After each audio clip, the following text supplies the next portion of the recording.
खुदा की हजूरी में उसके आशिक और सादिक लोग हमेशा बरकत पाकर दुनिया के लिए बाइसे बरकत होते हैं।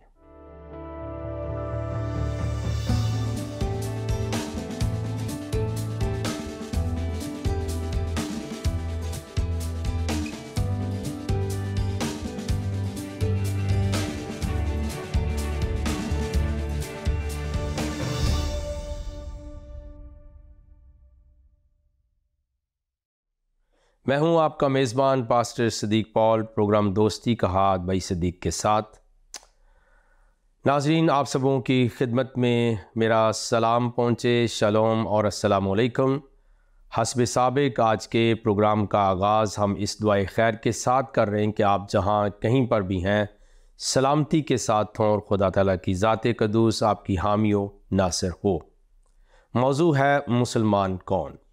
पिछले 2 हफ्ते के प्रोग्राम में हमने मुसलमान की तारीफ़ और फिर उसके ऊपर मुस्लिम उम्मा के दरमियान में पाए जाने वाले प्रॉब्लम का ज़िक्र किया था, और फिर दूसरे प्रोग्राम के अंदर हमने कुरान शरीफ की एक आयत और हदीस को बुनियाद बनाया था। आज हम कुछ थोड़ा आगे बढ़ेंगे और हम ये अंदाज़ा लगाएंगे या सीखने की कोशिश करेंगे कि कुरान किसको मुसलमान कहता है, क्योंकि बाज़ारी तौर पर मुसलमान एक दूसरे को काफिर करार देते हैं। वजूहात हमने रखी, लेकिन कुरान शरीफ जो है अज़ ख़ुद जो है वो किसको मुसलमान कहता है, या कौन कुरान शरीफ की नज़र में मुसलमान है, खा वो एक शख्स हो या एक जमात या एक फ़िरका या एक मसलक ही क्यों ना हो, क्योंकि मुसलमानों के तमाम फ़िरके अपने आप को मुसलमान साबित करने के चक्कर में रहते हैं और दूसरों को काफिर करार देते हैं। लेकिन आइए कुरान शरीफ जो है वो क्या कहता है। तो कुरान शरीफ की एक आयत मैं आपके साथ रख रहा हूँ, और ये सूरा अल-माइदा है, 5वीं सूरा ऑफ द कुरान, और उसकी आयत नंबर 3 जो है वो हम आज पढ़ेंगे। 5वीं सूरा ऑफ द कुरान और उसकी आयत नंबर 3 का एक हिस्सा मैं आपके सामने रखता हूँ। और इस आयत के मतलब ख्याल ये है कि यह हिज्जतुल वदा आखिरी हज के मौके के ऊपर पैगम्बर इस्लाम ने अपने मानने वाले सुनने वालों के लिए बयान की, और कुरान का अक़ीदा ये है कि अल्लाह ने भेजी और उन्होंने बयान कर दी। और ये आयत ये है, अल-यौम अकमलतु लकुम दीनकुम व अतममतु अलैकुम नेमती व रदीतु लकुमुल इस्लाम दीना। अब इस आयत के लिए ये आखिरी आयत भी शुमार की जाती है कुरान शरीफ की नाजिल होने वाली, लेकिन ये आखिरी आयत जो है ये 5वें सूरा के अंदर मौजूद है। और जो पहली आयत है, इक़रा बिस्मि रब्बिकल लज़ी खलक़, वो आखिरी हिस्सा है कुरान का, और फिर उसके अंदर ये शामिल है। और याद रखिए ये पहली आयत आखिर में क्यों है, और फिर आखिरी आयत 5वीं सूरा के अंदर क्यों, ये अलग से मौजू है।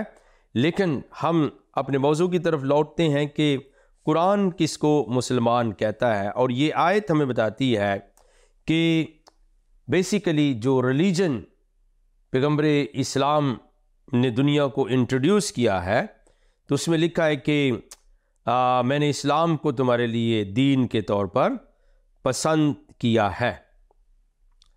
अब चूँकि ये जो आयात हैं इसके ऊपर हमें गौर व फिक्र की ज़रूरत है, क्योंकि इसके अंदर जो अल्फाज इस्तेमाल हुए हैं, लकुमुल इस्लाम दीना, यानी हमारी बुनियादी मौजू की जो बुनियाद थी वो थी कि मुसलमान कौन है। और हमने कहा था कि गोया 140 मौक़ों पर 16 मुख्तलिफ़ सूरतों में सलम का, इस्लाम का, मुस्लिमून का, मुस्लिमात का जो है वो अल्फाज इस्तेमाल हुए हैं।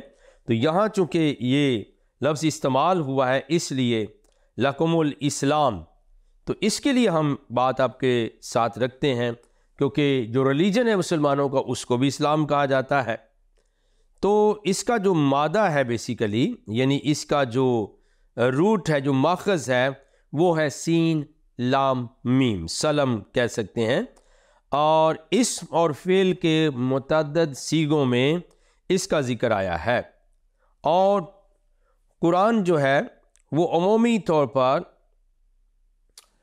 अल्लाह और उसके रसूल के ना मानने वालों को काफिर करार देता है, और जबकि ये इस्तिलाह बहुत सारे लोगों पर सच्ची साबित भी नहीं होती है। मिसाल के तौर पर अहले मसीहत, अहले यहूद जो है वो काफिर नहीं है, क्योंकि वो तो पक्के मुआहद हैं, वो खुदा की ज़ात को मानते हैं, पैगंबरों को मानते हैं, उनकी किताबों को मानते हैं, फरिश्तों को भी मानते हैं, रोज़ी क़यामत को मानते हैं, और अच्छे ईमाल यानी ईमाल सालिह की तबलीग भी करते हैं। तो ये खैर अलग मौजू है, लेकिन ये मुतअद्दिद सीगों में इस्तेमाल हुआ है। और फिर याद रखिए कि दो इस्तिलाहें बेसिकली कुरान ने इस्तेमाल की हैं, एक मुस्लिम की और एक मोमिन की। यानी ये भी आगे एक फ़र्क है। जब हम ये कह रहे हैं कि कुरान किसको मुसलमान कहता है, तो फ़र्क वाली बात है कि सिर्फ यही बात यहाँ नहीं रुकेगी, बल्कि दो और इस्तिलाहें हैं जिन्हें कुरान इस्तेमाल करता है, और वो हैं मुस्लिम और मोमन। ठीक है। और इस्लाम अमूमी मानों में भी इस्तेमाल हुआ, यानी फर्माबरदारी और ताबेदारी और सुपुर्द कर देना, और अपने आप को खुदा की ज़ात के सामने झुका देना, इन मानों में भी ये इस्तेमाल हुआ है। और फिर हम एक और आयत देखते हैं सूरा बकरा की, दूसरी सूरा ऑफ द कुरान है, और उसकी आयात का मफ़हूम मैं आपके साथ शेयर करूँगा कि इस ज़मन में इन आयात के अंदर क्या लिखा हुआ है। ठीक है जी। तो ये जो आयात हैं ये भी हमें कुछ ना कुछ जो है वो बताएंगी कि बेसिकली जब हम ये कहते हैं कि मुसलमान या इस्लाम का क्या मानी बनता है, तो 112वीं आयत को जब हम देखते में लिखा है, हाँ जो शख्स खुदा के आगे गर्दन झुका दे। अब इसके लिए लिखा है भला मन अस्लमा वजहहु लिल्लाहि वहुवा मुहसिनुन फलहु अज्रु इंदा रब्बिही वला खौफुन अलैहिम वला हुम यहज़नून। हाँ जो शख्स खुदा के आगे गर्दन झुका दे। और हमने पहले प्रोग्राम में मुसलमान का मतलब ये भी बताया जो गर्दन को झुका दे, और लिखा है और वो नेकोकार भी हो तो उसका सिला उसके परवरदिगार के पास है, और ऐसे लोगों को क़यामत के दिन ना कुछ खौफ होगा और ना वो गमनाक होंगे। ये बहुत बड़ी बात है। अब हमने ये सोचना है कि कुरान की नज़र में मुसलमान कौन है। ऐन मुमकिन है कि मुसलमान कहें कि हम ही मुसलमान हैं, लेकिन यहाँ इस आयत में जो है वो 3-4 चीज़ें बयान की। पहली बात है कि जो शख्स खुदा के सामने अपनी गर्दन को झुका दे, फिर आगे लिखा है और वो क्या करे, वो नेकोकार भी हो यानी एहसान करे, तो उसका सिला उसके परवरदिगार के पास है। अब ज़रा थोड़ा सा मेरे साथ कुरान शरीफ की एक और आयत को देखते चली जाइए और आपको मफ़हूम वाज़े हो जाएगा, क्योंकि 1-2 कमेंट्रीज़ को मैं पढ़ रहा था, उसके अंदर भी ये लिख दिया गया बल्कि कि हाँ जी अहले यहूद और अहले मसीह भी जो हैं वो भी काफिर हैं, तो ये भी लिखा गया है कहीं पर। लेकिन इस आयत को याद रखिए 112वीं आयत को, कि हाँ वो जो शख्स खुदा के सामने अपनी गर्दन को झुका दे, एहसान करे, नेकी के काम करे, उसका अजर मिलेगा और क़यामत के दिन वो गमनाक ना होंगे। तो सूरा बकरा दूसरी सूरा और उसकी 62वीं आयत 62 वर्स को गौर के साथ सुनना है। इन्नल्लज़ीना आमनु वल्लज़ीना हादू वन्नसारा वस्साबिईना मन आमना बिल्लाहि वल यौमिल आखिरि व अमिला सालिहन फलहुम अजरुहुम इंदा रब्बिहिम वला खौफुन अलैहिम वला हुम यहज़नून। आप देखिए लिखा यह है कि जो लोग मुसलमान हैं, यहूदी हैं या मसीही या सितारा परस्त हैं, उनमें से कोई शख्स भी जो खुदा पर और रोज़े क़यामत पर ईमान लाए और नेक अमल करे, तो ऐसे लोगों का सिला खुदा के यहाँ मिलेगा। अब यहाँ भी लिखा है कि सिला उनको मिलेगा, और यहाँ पर क्या लिखा है, फ़लहु अजरुहु इंदा रब्बिही, और वहाँ पर क्या लिखा है, फ़लहुम अजरुहुम इंदा रब्बिहिम। अब कुरान ने सिर्फ मुसलमानों के लिए बात नहीं की है, बल्कि इनमें तो यहूदी भी शामिल हैं, मसीही भी, सितारा प्रस्त भी, कि अगर उनको अजर मिलेगा तो फिर इनको भी अजर मिलेगा, और वो भी क़यामत के दिन किसी गम और खौफ को नहीं पाएंगे। और यहाँ पे लिखा है, और क़यामत के दिन उनको ना किसी तरह का खौफ होगा और वो ना गमनाक होंगे, क्योंकि एक ही तरह के अल्फाज आए हैं। और मैं दोबारा पढ़ रहा हूँ आपके लिए कि ये एक ही तरह के अल्फाज जो हैं ये हमारी तवज्जो को मबजूल कराते हैं। वला खौफुन अलैहिम वला हुम याज़नून, और यहाँ पर भी यही बात लिखी है, वला खौफुन अलैहिम वला हुम याज़नून। तो अब हम ये सीखते हैं कि कुरान की नज़र से मुसलमान कौन है। बेसिकली तो मुसलमान वो है जी जो खुदा पर ईमान लाए और जो रोज़े क़यामत को मानता हो, जो अमाल सालिहा करे। अब अगर कहें कि मुसलमान जो पैगम्बर इस्लाम को मानता सिर्फ वही मुसलमान है, तो फिर यहाँ कुरान और बाकी सब काफिर हैं। तो कुरान तो ये कह रहा है कि यहूदियों को भी अगर वो ये काम करते हैं, अच्छे काम करते हैं, उनको भी कोई खौफ और गम नहीं, उनको भी अजर मिलेगा, मसीहों को मिलेगा, और 17 परस्त साबईन की जिक्र हुआ है, उनको भी ये अजर मिलेगा।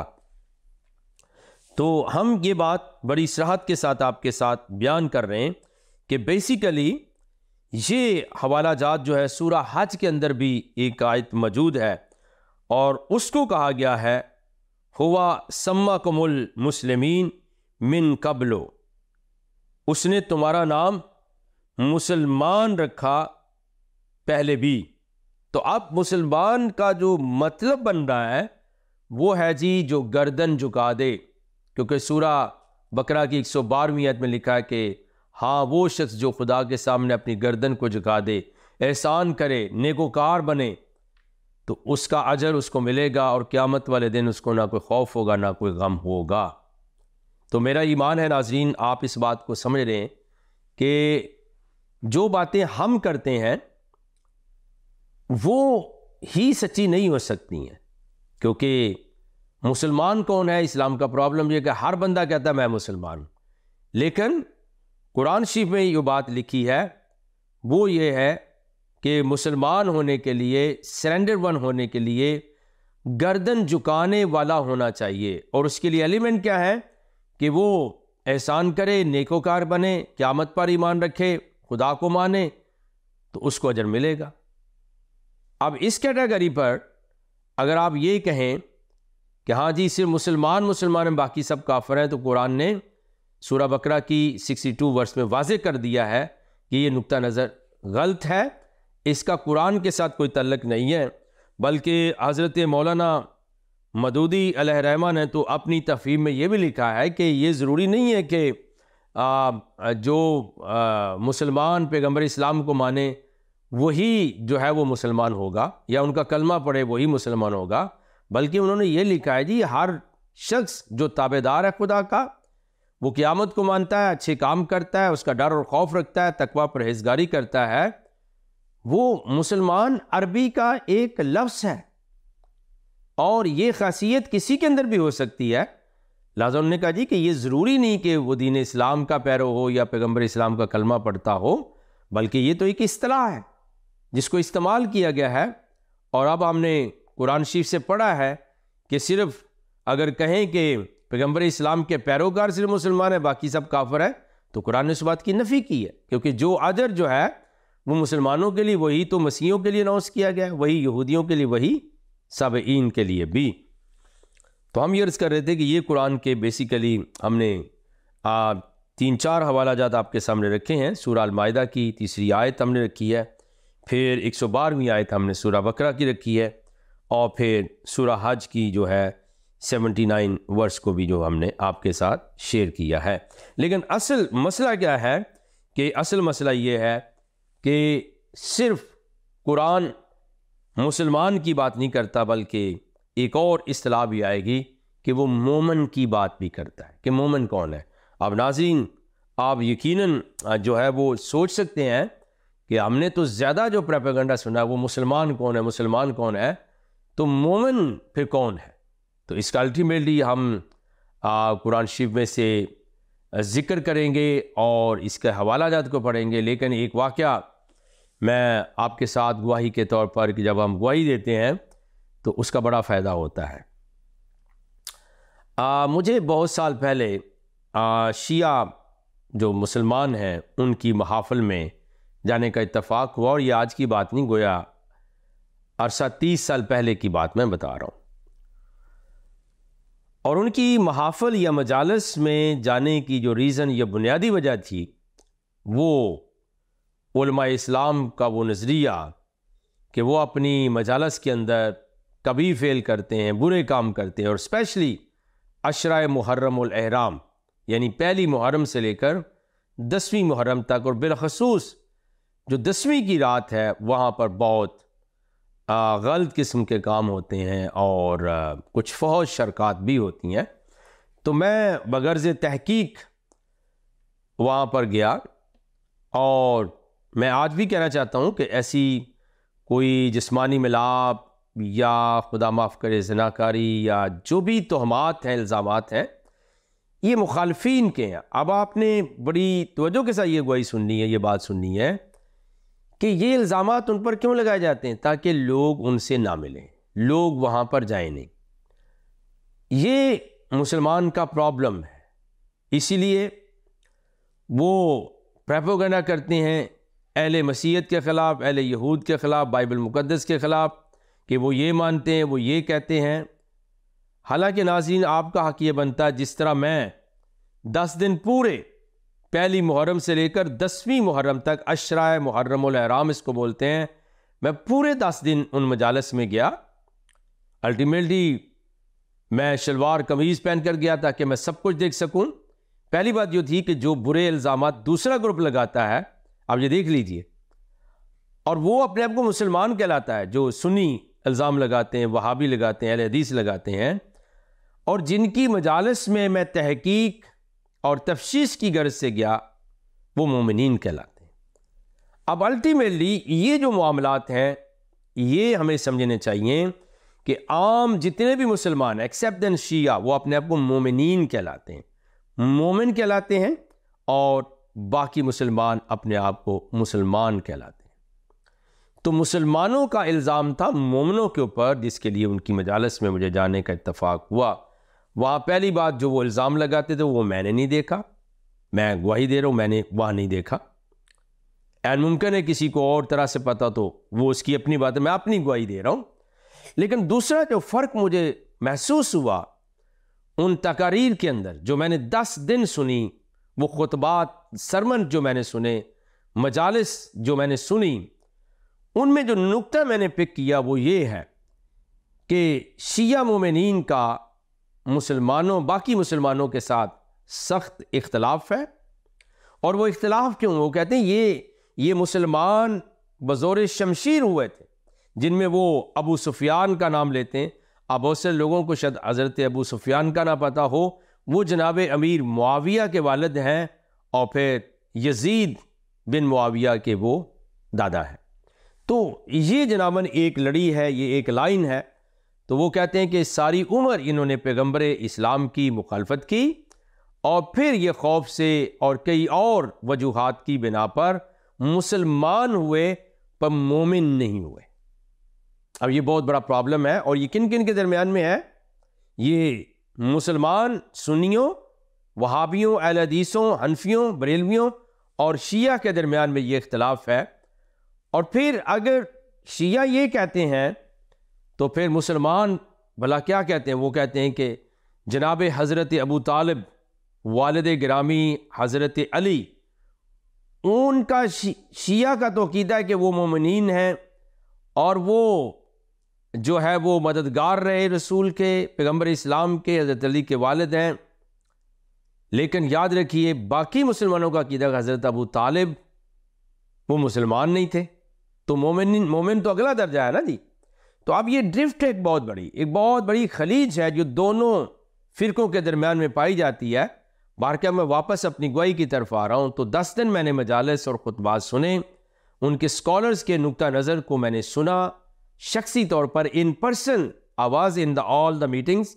मैं जाता रहा और मुझे ये आज तो मैं आपको ये मौजू पढ़ा रहा हूँ, बता रहा हूँ, लेकिन उस वक्त मैंने खुद सुना कि वो मोमिनीन कहलाते हैं और बाकी जो लोग हैं वो अपने आप को मुसलमान कहलाते हैं। और जो मोमिनीन है वो मुसलमानों को कहाँ मानते हैं? वो सतही तरह के बलीवर मानते हैं। और मोमिन का मतलब पक्का मुसलमान होना, पक्का मुसलमान होना, रासिकुल अकीदा होना और उसकी बुनियादें मजबूत हों और वो डेडिकेटेड और डिवोटेड हो, उसको वो मोमिन कहते हैं और बाकियों को वो मुसलमान कहते हैं। लेकिन जब उन मजालस का टाइम ख़त्म हुआ तो फिर मेरी एक सुन्नी आलम के साथ मुलाकात हुई। हम गुफ्तगू कर रहे थे तो बीच में मैंने ये भी तज़किरा किया, तो वो मानने के लिए तैयार नहीं थे। वो कहने लगे नहीं जी आप झूठ बोल रहे हैं। मैंने उनको अभी ये नहीं बताया था कि मैं उन मजालस में खुद गया, तो कहते जी नहीं जी वहाँ ऐसा होता है, ऐसा होता है। तो फिर मैंने वहाँ पर देखें, विटनेस जो है, गवाही जो है वो सच्चाई की बुनियाद पे होनी चाहिए। तो मैंने उनको गवाही दी कि मैं जनाब बजाते खुद, आपने तो सुना होगा, मैंने उनको कहा कभी आप वहाँ गए मोमिनीन की मजलिस में मुसलमान होकर? कहते जी कभी नहीं, गुनाह है जाना। तो मैंने कहा जी मैं खुद वहाँ था, ऐसा कोई बात नहीं, लेकिन यस वो अपने आप को मोमिन कहते हैं और आपको मुसलमान क्यों कहते हैं? अब जो मुसलमान आलम का नुक्ता नज़र था वो मैं बयान कर, वो कहने लगे जी वो मोमिन थोड़े, वो तो काफिर है, असल मुसलमान तो हम हैं। अब यही वो मसला था जो हमने पहले प्रोग्राम में अर्ज किया कि मुसलमान कौन। अब अंदाजा कीजिए कि जो सबसे ज्यादा जोर देते थे कि हम मोमिन हैं, हम सही हैं, उनको जिस मुसलमान आलम के साथ मेरी बात हुई उन मजालस के बाद, उसने क्या किया? उसने कहा वो तो काफिर है, असल मुसलमान तो हम हैं। तो गोया मुसलमान कौन है, यह कैसे हम पहचाने, या कुरान जिसको मुसलमान कहता है उसके लिए बुनियादी जो शर्त हमने पढ़ी है वो सूरह बकरा की 112वीं आयत में पढ़ी। हाँ, जो शख्स अल्लाह के सामने अपनी सलम यानी सरेंडर कर दे, गर्दन झुका दे। अब यहाँ तो कोई नहीं लिखा कि बीच में रसालत भी नहीं, बीच में कलमा भी नहीं, जो शख्स भी है वो क्या कर दे, अल्लाह के सामने, खुदा के सामने अपनी गर्दन सरेंडर हो जाए, सबमिसिव हो जाए और झुक जाए और नेक काम करे, अच्छे काम करे, एहसान करे, तो उसका अजर रब के पास से मिलेगा। अब ये बहुत टेक्निकल मामला है, एक पेचीदा मामला है। तो गोया मुसलमान की जो इस्तिलाह है वो सिर्फ पैगंबर इस्लाम के मानने वालों के लिए ही नहीं है या कुरान शरीफ के मानने वालों के लिए नहीं है, बल्कि उसके अंदर फिर हमने 62वीं आयत 62 वर्स सूरह बकरा की भी आपको पढ़ के सुनाई थी। उसमें तो मुसलमान भी शामिल है, यहूद भी हैं, मसीही भी हैं और साबईन यानी सितारा परस्त, जिसका तर्जुमा कुरान के मुतरजमीन ने किया है, ट्रांसलेटर ने किया है, कमेंटेटर ने किया है, वो भी शामिल है कि उनको अजर मिलेगा।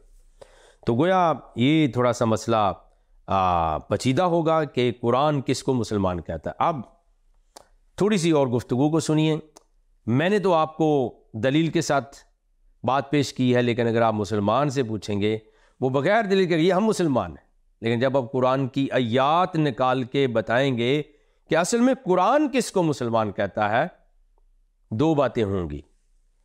और ये मैं अपना ज़ाती तजर्बा आपके साथ शेयर कर रहा हूँ। पहली बात जो कहते हैं कि ये जी आप कुरान की आयत क्यों शेयर कर रहे हैं, एक बात होगी अगर आप मुसलमान नहीं हैं, मिसाल के तौर पे पैगंबर इस्लाम को मानने वाले नहीं या कुरान को नहीं मानने वाले। और दूसरी बात ये होगी कि नहीं जी हमारे उलमा ये कहते हैं, हमारी तो फ़िक़्ह ये कहती है, इसकी तशरीह। और ये मामला मेरे साथ ज़िंदगी में कई बार पेश आया। एक दफ़ा शिया आलम के साथ हमारी गुफ्तगू हो रही थी, मैंने कुरान की चंद आयात अरबी के अंदर तिलावत करके बताई। आप यकीन कीजिए उन्होंने ख़ुद कहा, मेरी बीवी मेरे साथ मौजूद थी, कि जनाब हर कोई उठे और जो भी आए कुरान की आयतें पढ़ते और हवाला दे, इसकी इजाज़त नहीं है। तब अंदाज़ा कीजिए कि किस तौर पर जो है वो कब्ज़े में रखा हुआ है इन सारी बातों को। इसलिए जो आम मुसलमान बहन भाई हैं उनको हमें रियायत, कंसेशन, डिस्काउंट देनी चाहिए कि उनको मामलात का पता नहीं होता। वो बेचारे ले पर्सनस है, उनको बातें नहीं बताई जाती, उनको इस रोब के नीचे रखा नहीं। कुरान की हर बंदा हवाला नहीं दे सकता, उसकी तलीम नहीं दे सकता, उसको बयान नहीं कर सकता। कौन कर सकता है? उन्होंने स्पेशलाइज जो है वो पर्सन रखे हुए हैं या उन्हीं से बात पूछी जाएगी वही बयान करेंगे और जो चाहेंगे वो बयान करेंगे। तो प्यारे अजीज़ों, हम इस नुक्ता पर पहुँचे हैं कि कुरान किसको मुसलमान कहता है।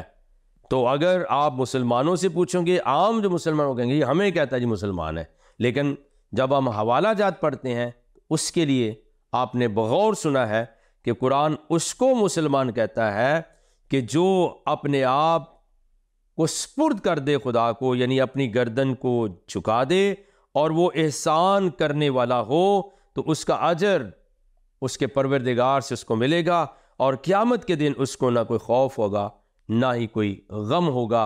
और यही बात जो है फिर जिसको कई कमेंटेटर ने कहा जी अहले यहूद भी काफिर है और अहले मसीहत भी काफिर है, उनका दावा झूठा साबित होता है, क्योंकि मसीही और यहूद दोनों खुदा को सबमिट करते हैं, खुदा के सामने सरेंडर करते हैं, उसकी सतूती हम्द व सना और उसकी जलाल हशमत हजूरी के सामने झुकने वाले हैं।